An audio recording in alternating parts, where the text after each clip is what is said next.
Sorry about this episode being late, but my computer was running slow and even freezing up and locking up after I ran a stupid Windows update on it. So I had to sort that out before I could stream the episode. I had to or run an editing program on this video.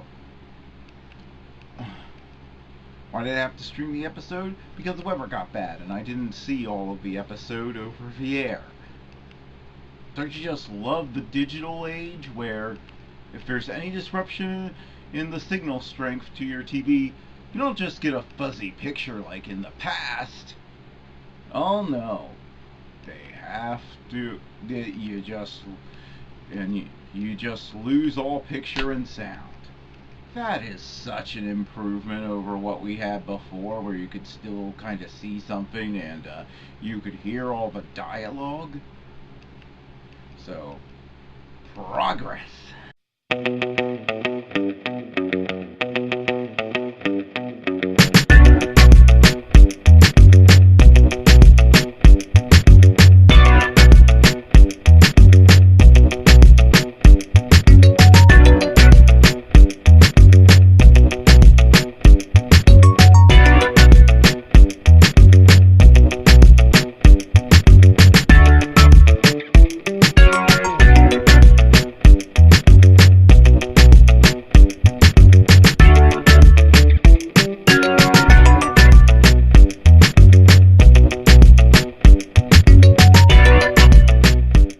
So the episode opens with the Orville and inside some sort of giant angry space cloud that's shooting space lightning all over the place. There. And congratulations, Orville crew. 0 seconds. It took you 0 seconds into the episode to have a major disaster on your hands. Well, anyway, Chief Engineer Newton calls and says that one of his men is trapped under a piece of rubble, and they can't get him out from underneath this iron beam. So of course they call Elora down to lift it. However, when she sees fire, she flinches away and then freezes because some sort of sudden panic attack that she doesn't understand. The man then dies. No, he just dies. No second chances, nothing. And no, this isn't a dream. After a poignant funeral scene, there's actually a scene that perfectly illustrates how the Orville perfectly matches drama and comedy. It's just one little scene, but Captain Mercer is trying to write a letter of condolence to the family of the dead crewman, but he didn't really know him, so he's struggling with it. And the humor comes in that what he's written is pretty funny from a joke perspective, but they play the emotion, not the joke. So you laugh, but you're also just a little depressed as I just hit with the full force of this random crew member's death. And Elora wants to resign her commission, but Ed, being an adult captain and this not being a soap opera where everyone acts like teenagers, tells her he's not accepting her resignation because she's doing it too close to when the crewman died. He just died yesterday, so he knows she's not thinking clearly at the moment. She then calls her parents to talk about the problem, and because she doesn't understand why she froze. She's never frozen before. And we strike Robert Picardo. Yes, one of only two good things to come out of Star Trek Voyager, and we got him. Playing her father, which I hope we see more of in the future. we find out two things. On her planet, she's considered a bit slow, and she, mentally speaking, this is something I personally can relate to, and she couldn't, and they're talking about how there are programs to help her get into a university if she does want to resign. Her parents don't come off as nagging so much, but you can tell that her being in the military really wasn't their first choice, and that they really like to see her go to college and get a degree, which seems to be a source of conflict.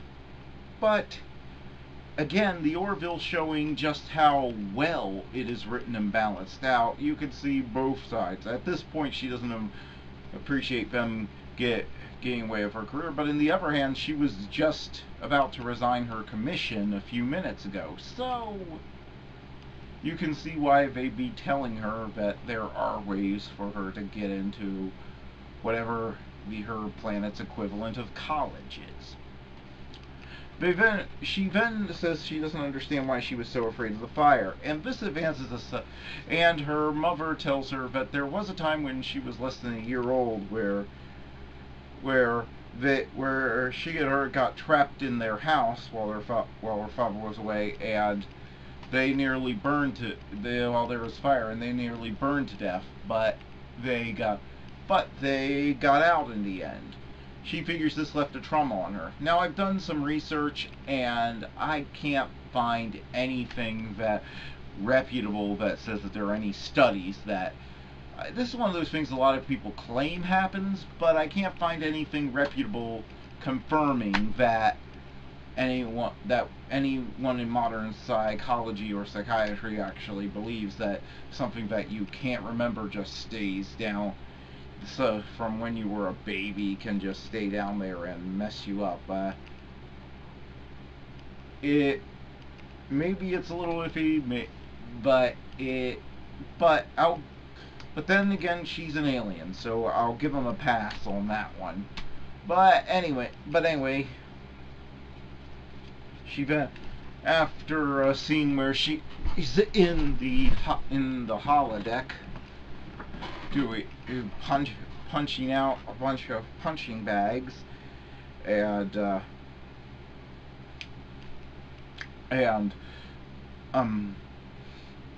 Bortus gets the best line of the episode, and the best wig. She then sees a scary clown in the hall. She chases the clown, and he vanishes. She goes up to the bridge. Tells everyone about it. Says that she needs to be relieved of duty because obviously she's gone nuts. However, Mercer, before having his chief of security committed, Mercer, again showing more common sense than most TV characters, decides that maybe they should check the security camera footage just to make sure that there wasn't a real clown. And we also learned that vampire hobo clowns are the scariest thing on Earth. Everyone's shocked, including me, because I thought this episode was going in a completely different direction. The security cameras caught the clown. They then track it down to the cargo bay. She has a fight with him where he keeps teleporting, and then she's forced to vaporize the clown. However, things keep getting worse and worse as more and more people's fears come to life. It keeps escalating, but it seems to center around her. It seems to center around Laura. She has no idea what's going on, but the fears keep coming to life, such as a crocodile in the cargo bay that Bortus crushes with a chair, and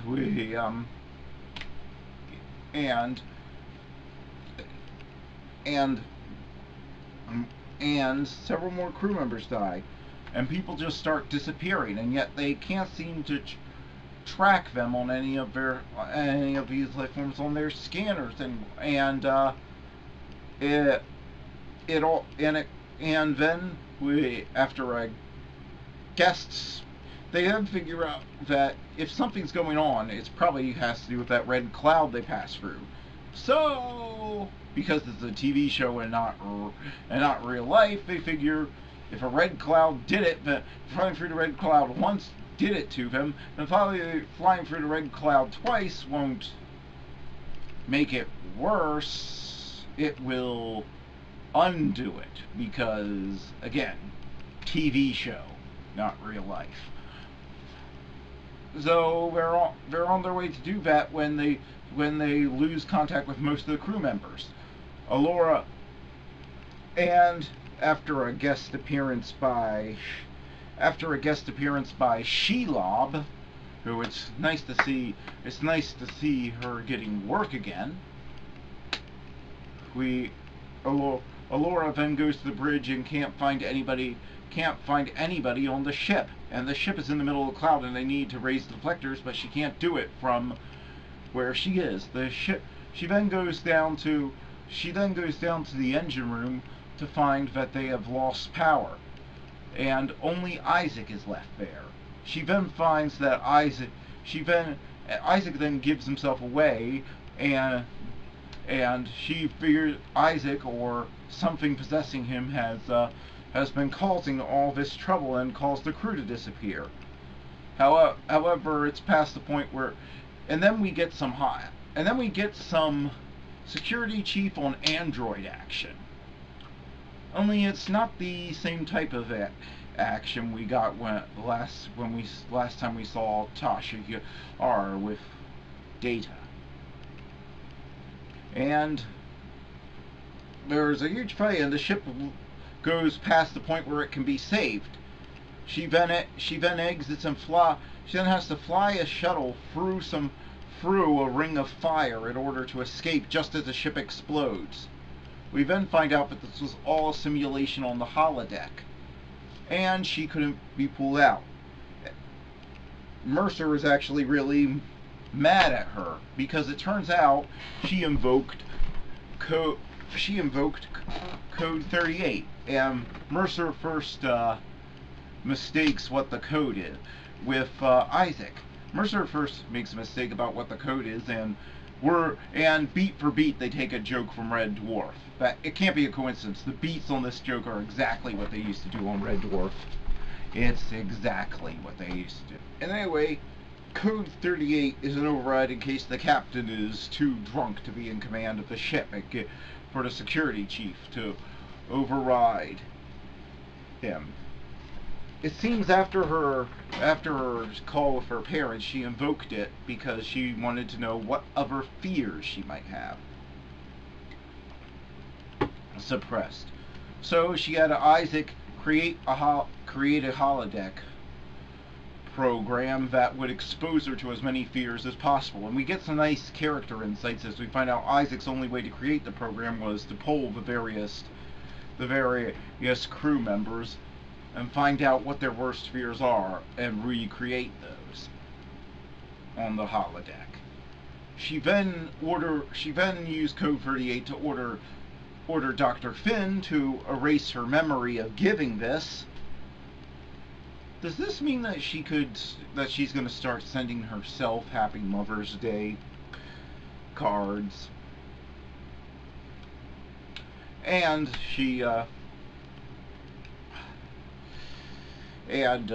with her short-term memory erased, and then Isaac ordered to lock her in the holodeck and not turn off her program no matter what happened or how stressed she was able to, without any memory of going in there, she was able to then experience the fears as though they were real and fight past them. And of course choose her out for this, but tells her that she did face them, so he's not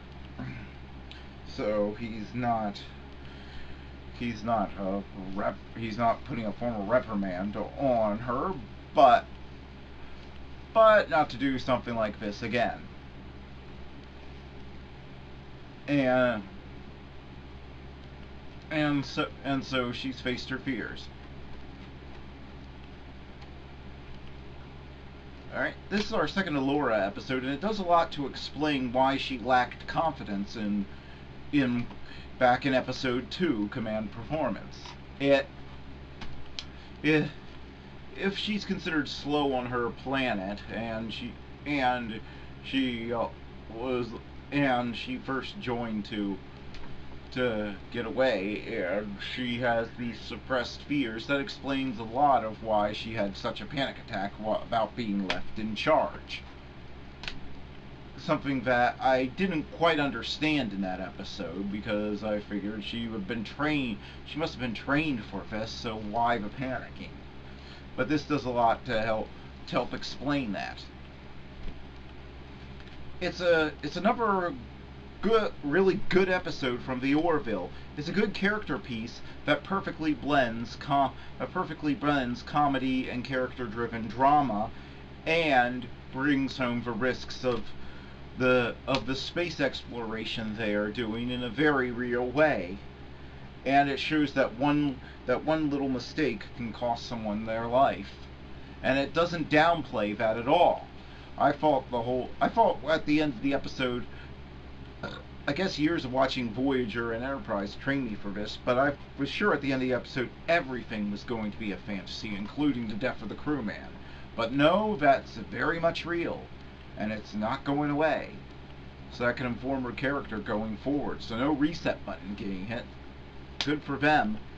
Orville just continues to impress as the best show on TV this season. This season, if you discount, online shows. So, the final score for this episode is an 8 out of 10. It's a very good episode of the Orville, and well worth watching. And I can't believe we only have 2 episodes left before the season final. But let's hope they're both as good as this one.